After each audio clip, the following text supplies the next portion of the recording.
Welcome. My name is Ashlyn O'Connell. This is Turbo.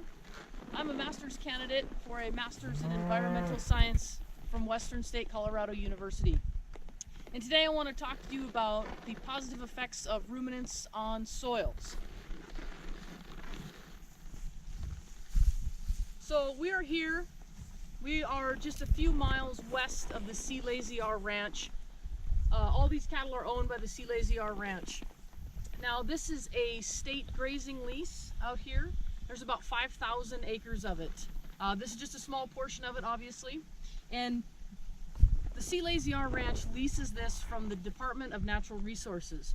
And when you have a grazing lease, basically that means we are responsible for the fencing, making sure our cattle stay safe, and also just managing the land. So because this land is owned by the state and anybody is welcome to come out here and hike, fish, camp, whatever they want, we have a huge responsibility to the land and all of the people. So again, we're going to talk about the positive effects of ruminants on soils. So ruminants are cattle, sheep, goats, elk, deer. Those are all ruminants. Now, what that means is that ruminants have 4 compartments or chambers within their stomach. And the largest of those is called the rumen. Now, the rumen has some pretty amazing microorganisms. They're very specialized inside there. And they're able to break down and digest these grasses and this different forage and that no other animal can, which would be otherwise inedible to most animals, including humans. But ruminants, such as cattle, have this amazing ability to turn these grasses into meat and milk. So, pretty awesome. Well, what cattle do also, if properly managed, and by that I mean we need to mimic prey animals. We need to mimic the bison herds that were here hundreds of years ago. Because these lands evolved with the bison. They evolved having hundreds of thousands, millions of bison roaming them. But the bison were true prey animals and they gathered in tight herds, okay? And unfortunately, we have domesticated cattle to a point where they won't naturally huddle tight in those herds. What they're gonna do if put in 1,000 acres, like most ranchers do, unfortunately, is they're gonna scatter and spread out. And they're just gonna eat what they want and they're gonna leave what they don't want. And this actually can cause desertification and makes it much worse. But if we manage them properly, just like putting them in tight huddles, in tight herds, creating competition, we are actually gonna reverse some desertification and we're gonna have huge benefits to the soils and the grasses. Now this land is only grazed part of the year. These cattle are out here in these 5,000 acres, although we move them around from different spots from June 1st to October 1st, and then there's no cattle on these lands.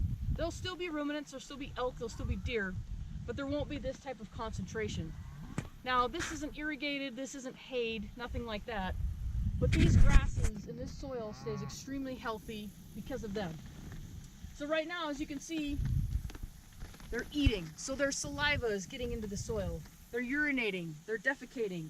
That's creating all sorts of organic material that their hooves are putting into the soil. So they're gonna put that in the soil for us. They're gonna trample it down. They're gonna eat the grasses down, and then they're gonna move because we're gonna move them, because we're managing them. And then once they move, that's gonna give this soil time to use that organic material so that these grasses can grow and become mature again before they're grazed.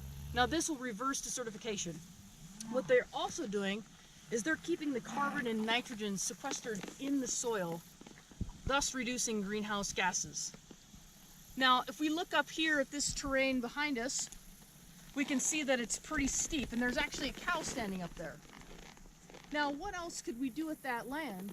It's just gonna sit there, okay? Which isn't a bad thing, but what this cow is actually doing right now is she's actually making the soil more healthy. She's helping the plants, she's eating them down, whereas most animals can't get up here. And they're unable to utilize that land. So these cows are actually helping cliff sides as well.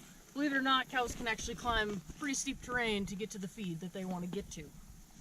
So, numerous studies have been done by numerous different scientists, numerous ranchers are getting into more conscious about their soil and the health of their land. And so they're working on this rotational type grazing to mimic the bison so that we can do good by our land. And it's super important that we do that on our private lands, at our own ranches.